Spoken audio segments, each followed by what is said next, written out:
So I can animate the thing, but without sound, it just kind of lacks a little bit. And in these compositions, I took all the elements that I've used in class, and I combined them to help make it a little more interesting. Anyway, so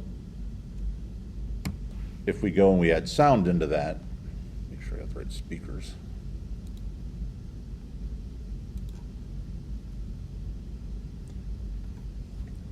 And I did not check the volume levels on this before I did it, so.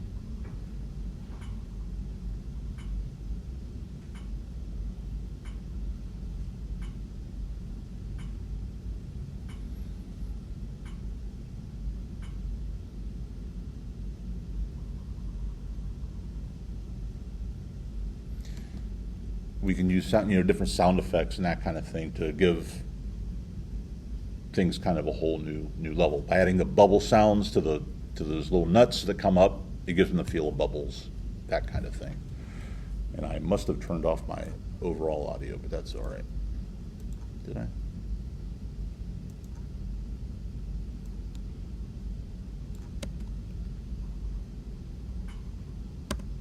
Or even worse.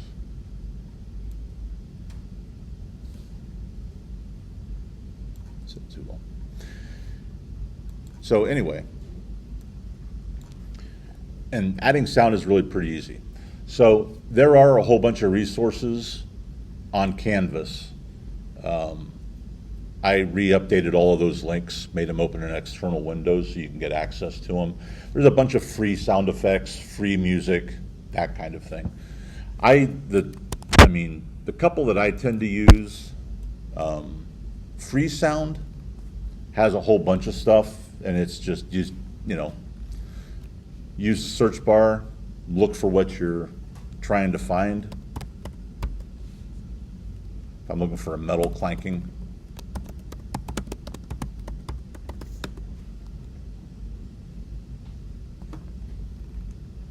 and you can kind of go through there, and just most of everything here is free to use however you want to use it. If it's not, it's noted. Just anytime you're looking for free music you don't have to pay for, pay attention to the copyright on them, that sort of thing. Most of these free sites, you can use it for stuff in this class without a problem. The other, and actually a couple of the sounds that I used there I took from here. But the other site that I think has some nice stuff is slip.stream. The only problem with it is with a free account, you really only get 4 downloads a month. So just kind of pay attention to what, listen to the tracks, only download what you need. But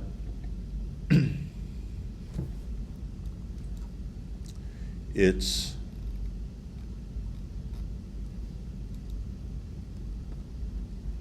God.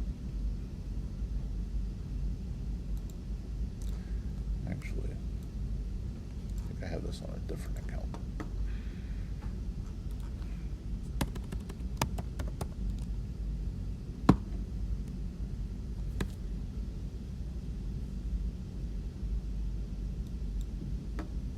But it's got everything, filtered out by genre, mood, sound effects. There's a bunch of different stuff. So you can kind of look through, you can listen to anything, but the download, you really only get 4 a month.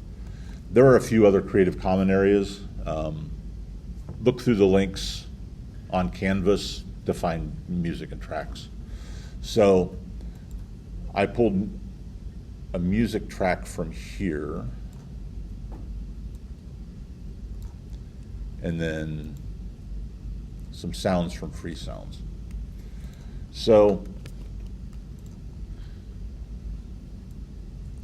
just to show how to use that, it's pretty much like animating anything else. You import wave.wave.aiff, MP3, any audio format After Effects generally takes. And I'm just going to start with, let's see.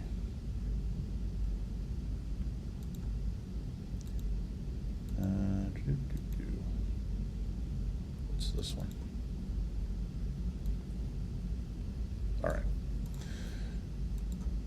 So I already, within this composition, created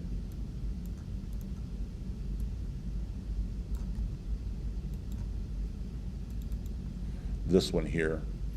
And I'm using a clanking sound every time the pliers close. And the reason I picked this sound is to sort of demonstrate one thing. It's probably not the best sound. I could have found a better one. It's kind of very tin cup kind of sounding, but probably needs to be a little heavier steel. But if let's see.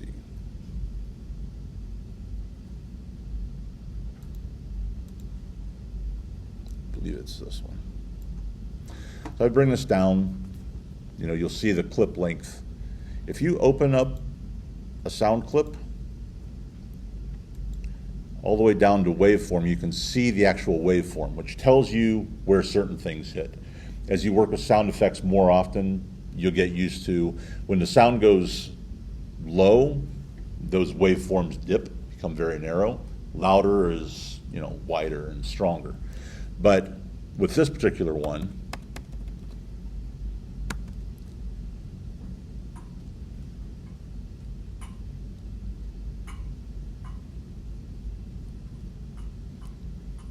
it's got a bunch of different clips in it you can choose from. So in order to isolate one of those clips, the simplest thing within your composition, without going into Audition and another piece of software to mix music or sounds, the simplest thing to do is within this green bar, if you come over here to the end, you'll see that it turns into two arrows.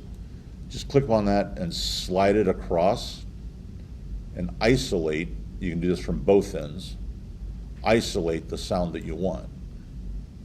So I've eliminated all the other clanks within this clip and isolated just the segment. And I can slide this back over to the beginning. And I usually try to keep stuff like this at the beginning. If you trim the stuff down and then you start moving it around, or you even create a pre-comp with it to bring back in, to place in various areas, if I leave it all the way out here, it gets kind of difficult in other compositions to identify exactly where that sound hits. So if I grab that and slide it over here to the beginning, I can make a comp out of that if I want to, and then, I know exactly what it is that I have. So I've isolated that. I can use it as is, or I am going to just select this, right click on it, and I'm going to pre-compose. And this is going to be my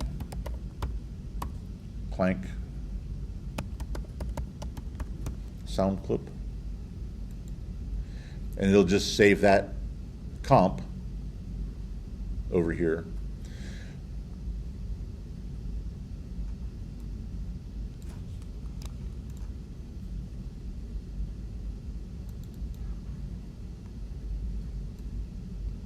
And it'll just be the length, and it'll clip it down to the length that you had trimmed it to. So you can place that sound clip in. Let's go back here.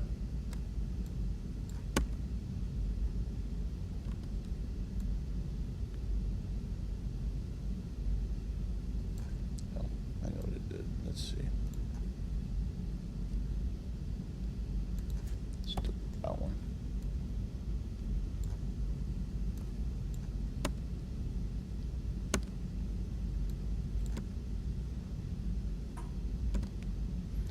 So there's where that clank hit, right about 1 second. I can adjust that, go back in my pre-comp, move it.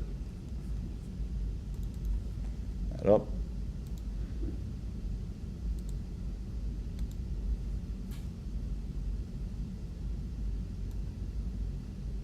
slip it over.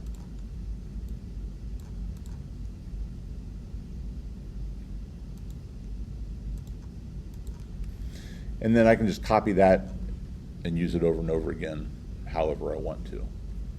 So I did that actually with this one. And I didn't pre-comp this one. I just kind of duplicated it and moved it around.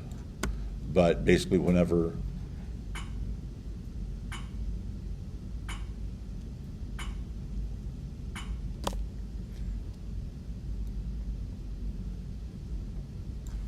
apply sounds that way. I kind of think that's too loud. So unfortunately in this example, the way I built this out, I'll need to adjust the decibel levels for every single one of these. But you can make that not quite so harsh, not quite so loud by going down here, and you can keyframe the audio levels just like you do any other animation. So to the negative makes it softer, to the positive makes it louder.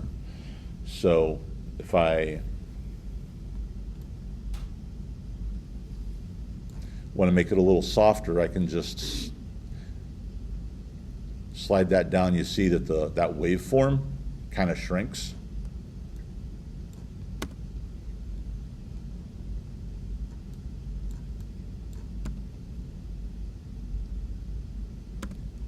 Audio is not catching up with my preview.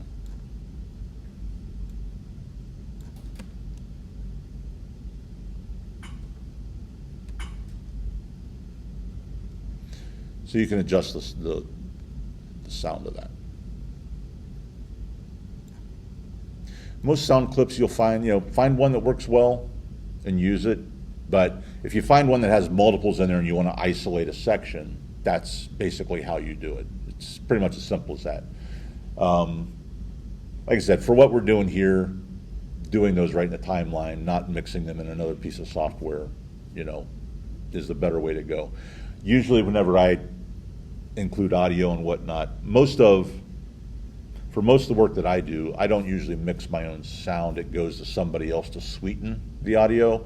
And so I'll put everything in my timeline where I want it and just sort of rough it together so I can get an approval. And then I'll export just that audio track out, send it to somebody, and they'll adjust the sound levels. So you'll usually adjust, especially when you have VO in something, voiceover, you'll adjust the music levels down when the VO comes in. And a lot of times when the voiceover goes out, you'll increase the audio levels again.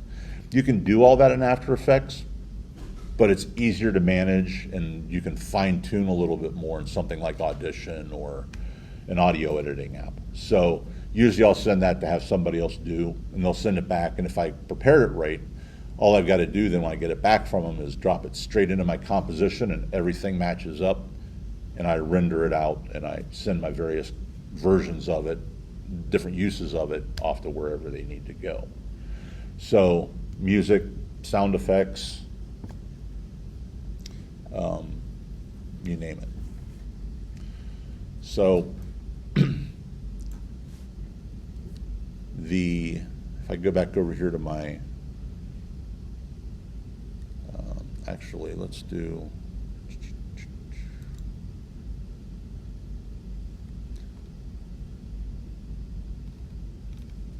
I have a lot of comps in this file.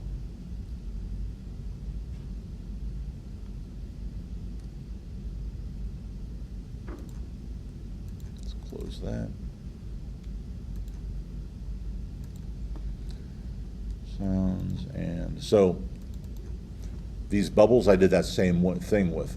Anytime I use the bubbles, I put the audio clip right in the composition with those bubbles so that anytime I brought that in, I didn't have to wrestle with that audio separately. So, this just basically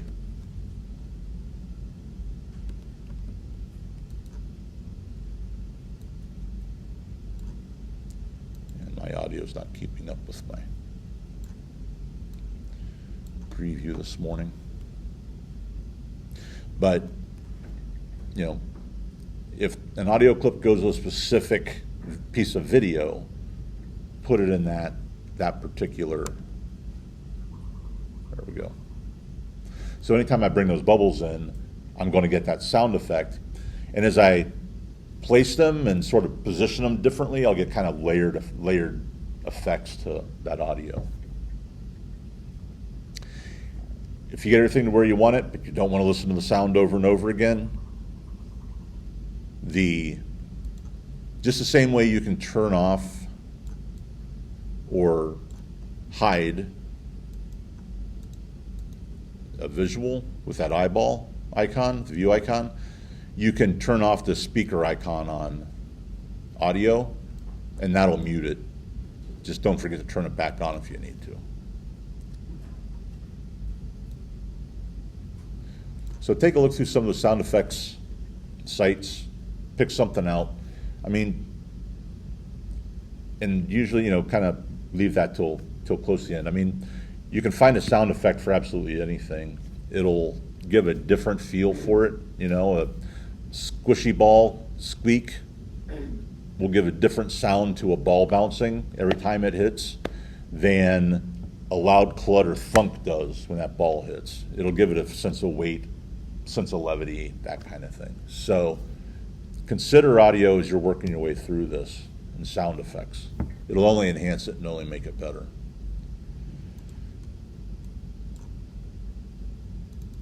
So let's see if this keeps up.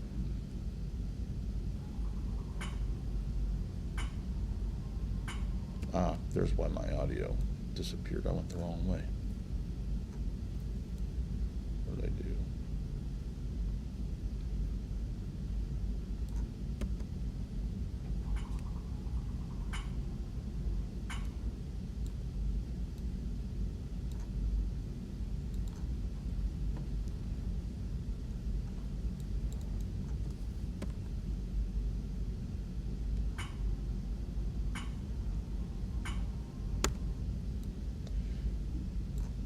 Audio won't keep up with my preview.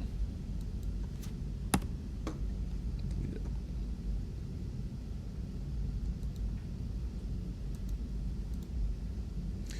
So if you want to place music in, overlaying everything,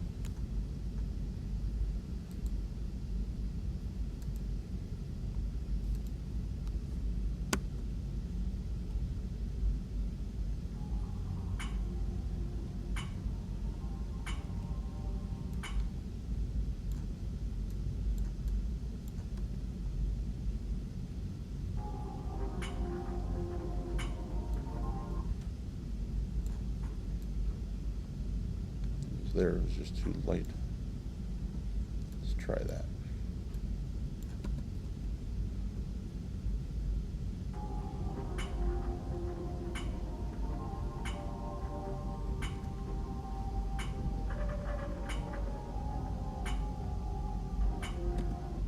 You can fade that audio in just by keyframing and adjusting the decibel levels. So I'll start at like maybe 1.5 seconds. I'll set a keyframe for that. But if I come back to the beginning and drop those decibel levels, and I can watch the waveform, that waveform will drop down to paper thin. This should ramp up. And I'm just going to bring this down.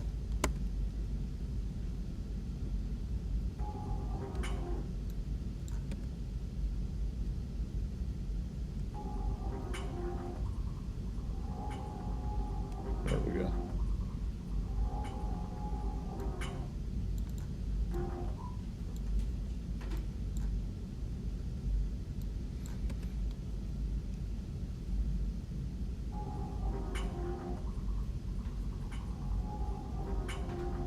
So we can kind of ramp our audio in and do the same thing at the end. We can take it out to nothing whenever we finish off.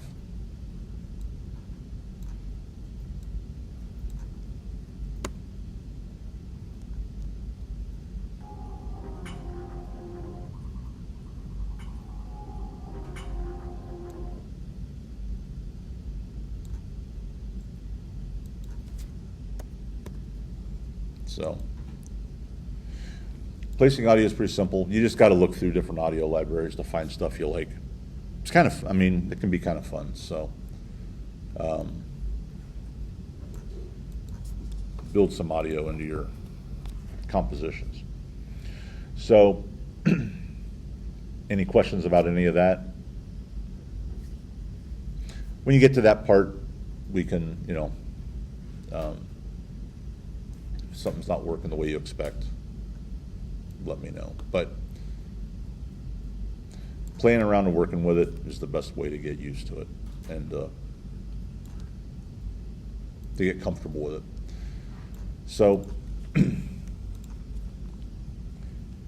that's that. So all of my animations I've done so far, all my samples, I've really just kind of animated things in a sort of a linear path from one point to another. But there's a couple of ways that you can actually animate along a path that I want to show you. One of them can be a little tricky, but it gives you the best control, I think. And I'm just going to use, I'm going to create a new composition. So remember, whenever you create, I mean, I create multiple compositions for one thing. You know, you see that within my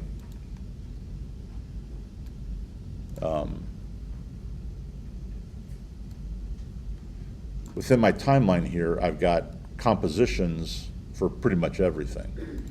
I've got a composition for my pliers as they fly through my scene. These wrenches in the background that wave, there's different compositions for those. So animating things individually and then compiling them can help kind of give you some control, and actually it kind of speeds up the whole process as well because you're not fighting with all the animation tracks within one composition. So, but even beyond that, like I've got all these wrenches that are my background. I could go ahead and select all of these wrenches.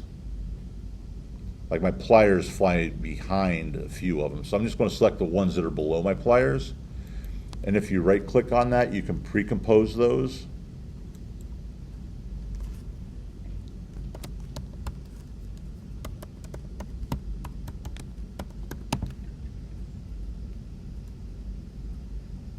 And move all the attributes into the new composition. And it'll combine all of those background wrenches into a single composition and help you clean up your timeline and make it easier to track stuff. Not only that, a lot of times if you want to embellish that background, add more to it, it's a lot easier to go back into this comp specifically and work on it and add elements. And then they'll automatically show up in this composition when you're done. So you can kind of build different areas that way. But, and just because we're doing a 1920 by 1080, doesn't mean all of your comps have to be that size. So for instance, I've got this comp for the bubbles, and I did it the opposite format. It's 1080 by 1920, but it's a very vertical kind of a movement. So I wanted to give myself plenty of room to be able to make those nice and big so that I had the latitude to use them any way I wanted to. And all these do, I mean, it's a couple of different movements.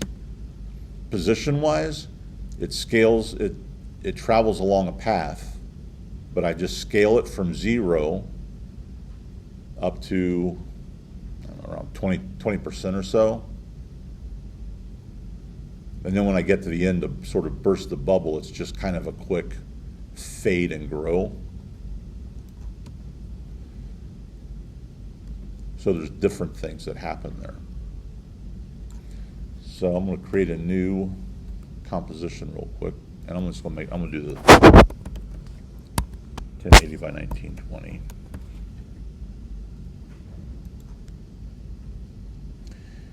And that clip, or that piece of art, is this guy right here. I'll scale him down to, that's going to be my average size.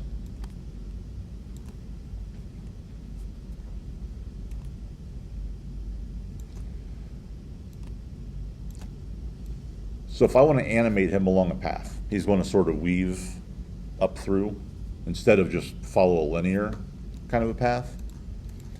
The thing I find easiest to do is, and make sure you don't have anything selected in your timeline when you do this, but I'll just use the pen tool and draw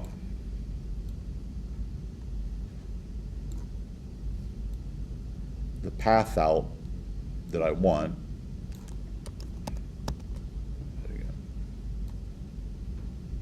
And I'm not worrying about the fact that I've got a fill on this because I'm not actually going to use any of that. It'll all go away.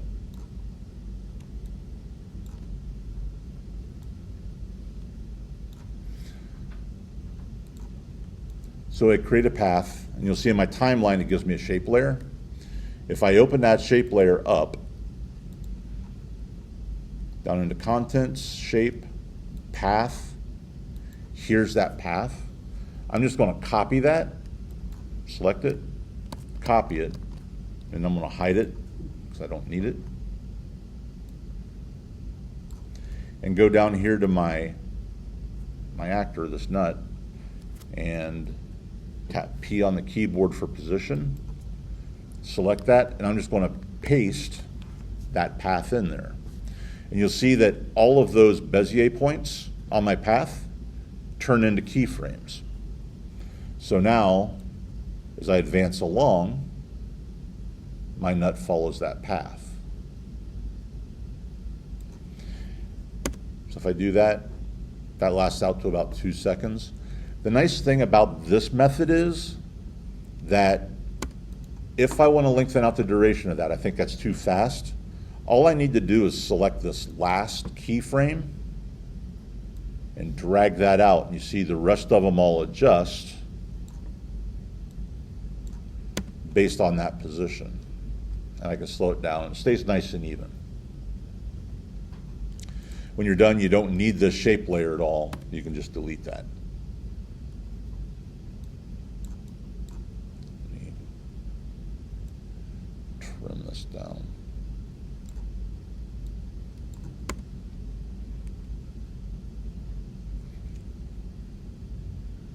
So it's a fairly simple way to animate along a path. You can also place keyframes and convert those to Bezier curves outside of this. But the thing is you don't get the benefit of being able to just adjust the speed of that overall. If you create all the individual keyframes yourself and try and modify those, then whenever you want to lengthen it out, you've got to adjust every single one of them. So this method is the most flexible as far as that goes.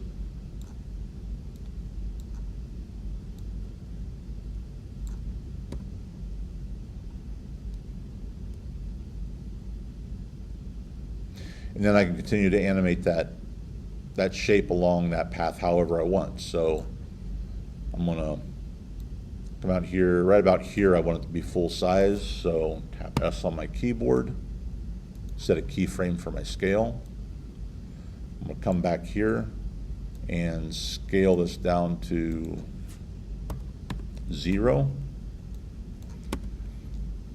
So now it grows out of the bottom, it gets bigger. And when I get to the very end, or close to the end, on scale I can set another keyframe. Zoom in on that. Move ahead a few frames. Scale that way up.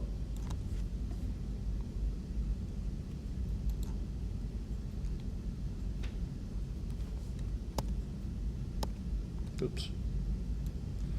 Add a few keyframes. There we go.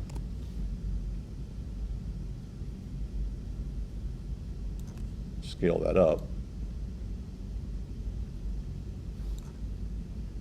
And then I'll just use transparency or opacity.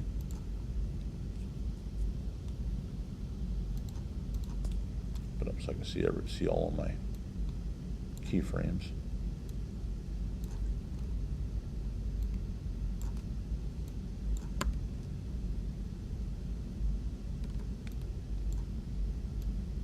Pull those in.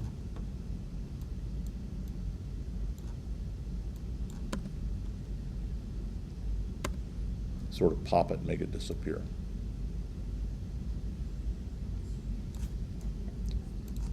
Maybe I want it to rotate along that path.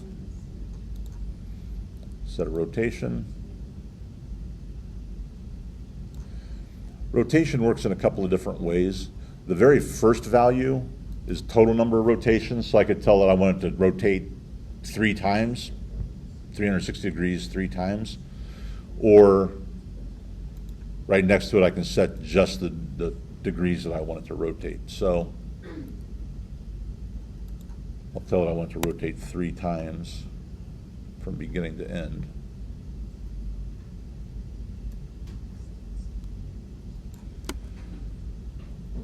So as that moves, it's also spinning.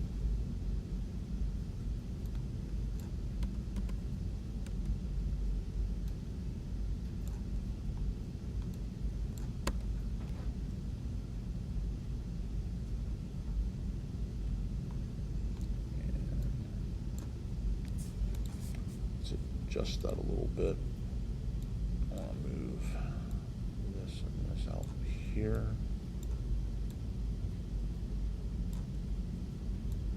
A little further along my timeline. There we go.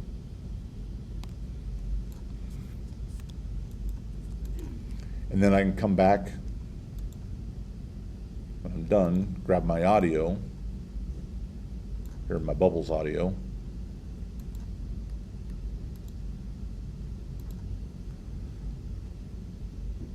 And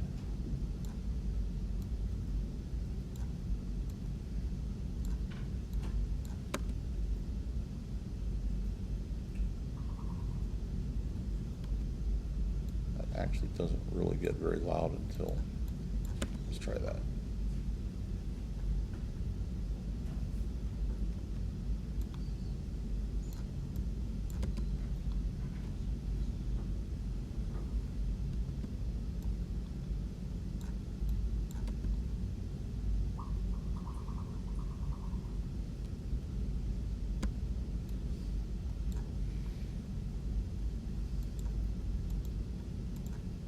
All right.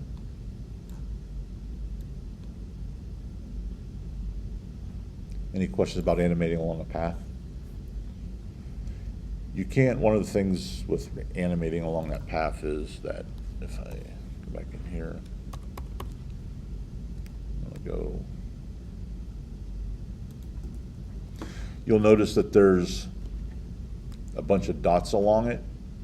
Those give you an indication of the speed that it's going. So these are all evenly spaced right now. If you modify, you can adjust,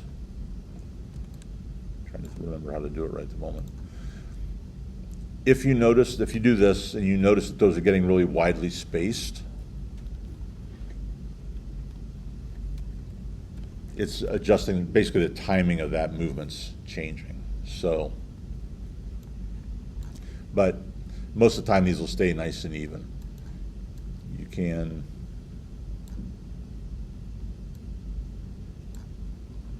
so if I go down in here, say I move this keyframe independently, you see it stretches those dots out, but it compresses those.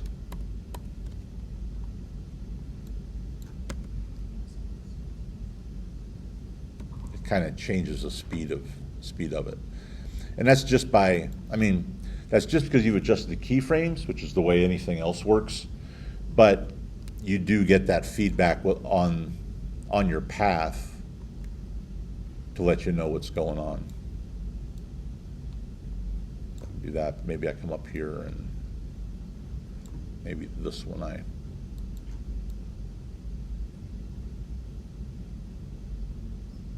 pull back here.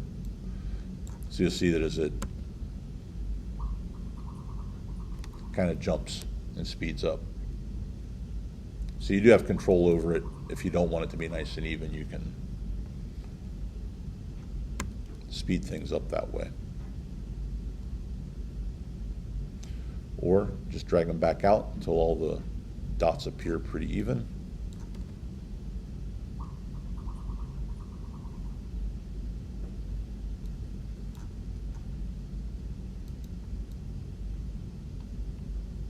Once you move those individually though, whenever you pull this end one, it'll only move from the last one you moved, or adjust from the last one that you manually moved.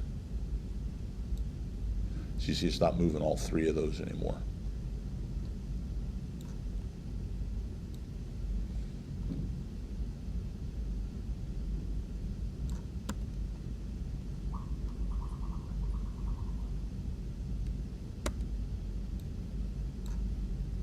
All right. Any questions about any of that?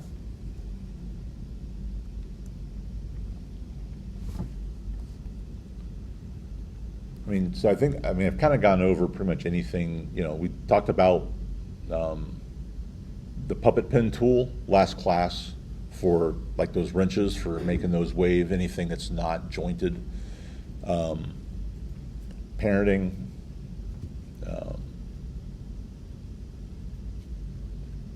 Parenting, puppet pin, general animation principles, easing.